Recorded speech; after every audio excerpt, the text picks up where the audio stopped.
Du 25 au 27 mars 2026 à Cotonou au Bénin, des députés et responsables régionaux ont échangé sur l'autonomie financière des systèmes de santé.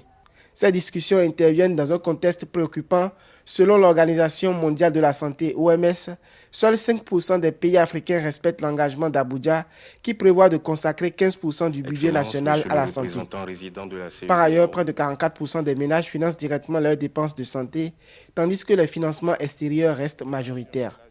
Une situation qui fragilise la continuité des soins et freine l'amélioration durable des indicateurs sanitaires sur le continent.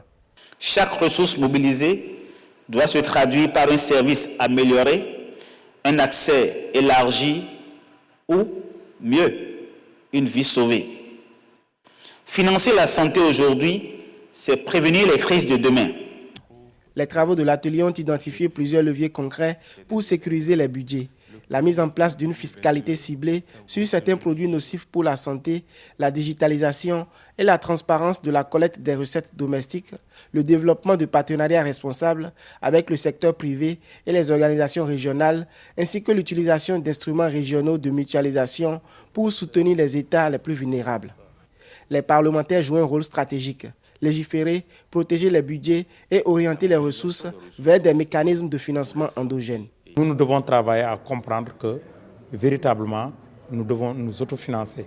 Et c'est là le rôle du député, c'est de faire de sorte que comprendre les préoccupations des populations, mais surtout comprendre que les populations ont besoin d'un système de santé vraiment performant et ramener ça au niveau de l'État et à travers des commissions que nous avons au niveau de nos différentes assemblées, mais faire un plaidoyer pour qu'au moins qu'on puisse orienter les budgets, à défaut d'avoir un budget plus suffisant, mais au moins prendre le budget global des États, essayer quand même d'allouer au secteur de santé un budget extrêmement important pour le secteur de la santé. Parmi les priorités, l'allaitement maternel exclusif sur 6 mois illustre les enjeux concrets, réduction de la mortalité infantile et amélioration de la santé maternelle. Alors que la Côte d'Ivoire et la Gambie en sont à 6 mois, certains pays comme le Canada ou la Suède vont jusqu'à 16 à 18 mois. Le Nigeria a montré qu'une mobilisation efficace de ressources domestiques est possible, prouvant que l'autonomie financière des systèmes de santé est accessible. Le lancement le 24 mars 2026 à Cotonou de la politique régionale de santé communautaire de la CEDEAO confirme cette dynamique. Rapprocher les soins des populations, renforcer prévention et promotion et garantir une couverture sanitaire durable avec les parlementaires au premier plan pour transformer ces ambitions en résultats tangibles.